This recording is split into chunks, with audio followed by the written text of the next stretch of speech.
Feliz sábado. Dios te bendiga, mi querido hermano y hermana.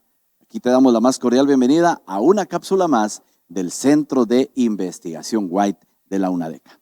En esta ocasión quiero compartir contigo otra respuesta que podamos dar a otra objeción que ha recibido el ministerio profético de Elena White.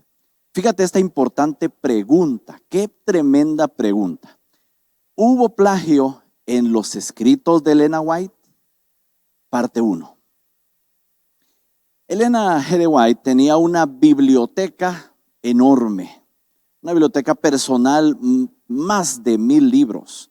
Ella leía muchísimo y como fruto de su estudio, a menudo utilizó algunos libros como apoyo para sus escritos. Aun cuando en aquella época no era exigido referir la bibliografía, o sea, los códigos de copyright, de derechos de autor, no eran los mismos que hoy en día, pues algunos críticos, a pesar de eso y queriendo encontrar una causa para contrariarla a ella, han dicho que ella cometió plagio.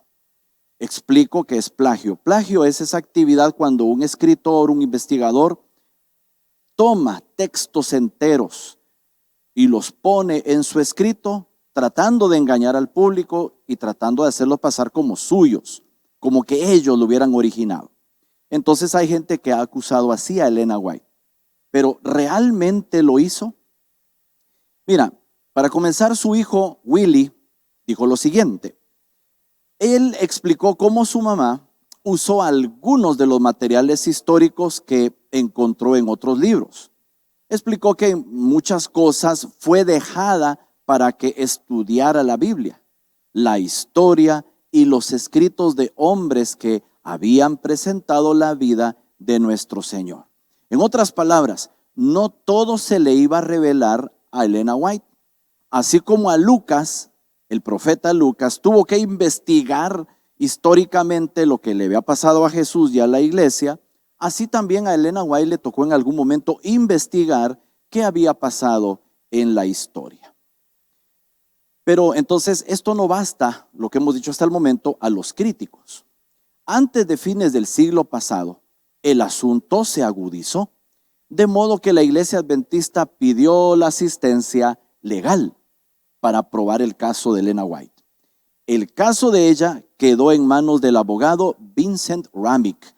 Hago la aclaración que él no era adventista, él era católico de religión y un tipo dedicado a asuntos legales, de la firma legal de Diller, Ramick and White. Él era un especialista en patentes, marcas registradas y derechos de autor. Fíjate, después de investigar alrededor de 1000 casos de derechos de autor en la historia norteamericana, Ramick en 1981 rindió un informe de 27 páginas. Aquí te pongo algunos extractos de ese informe. Él concluyó que Elena White no fue una plagiadora, no lo fue. Y sus obras no constituyen ninguna infracción ni piratería de derechos de autor. Agregó que ella modificó, exaltó y mejoró los escritos de una manera ética, también legal, y que el mero uso del idioma de otro no constituye robo literario. Hay que tomar en cuenta que, como dije al inicio, los convencionalismos de derechos de autor de aquella época no eran los mismos que tenemos hoy en día. Cabe añadir también que Ramick comenzó su estudio con una mente llena de prejuicios. Fíjate, por si no bastaba el asunto, comenzó con su mente llena de prejuicios debido a lo que había leído allá por los años 70 y 80. Pero después de leer los libros de ella, los de los críticos y los de jurisprudencia, cambió totalmente su perspectiva. Dijo también que fue la lectura de los mensajes que hay en sus escritos lo que cambió, dice él, mi opinión. Creo que los críticos se equivocaron grandemente. La señora White me conmovió y lo puso así con signos de admiración. Soy un católico romano, pero sea católico, protestante o lo que sea, ella me conmovió. Y creo que sus escritos debieran conmover a cualquiera, a menos que esté permanentemente prejuiciado y no se deje persuadir. Y ahí tú tienes la fuente para que puedas confirmar.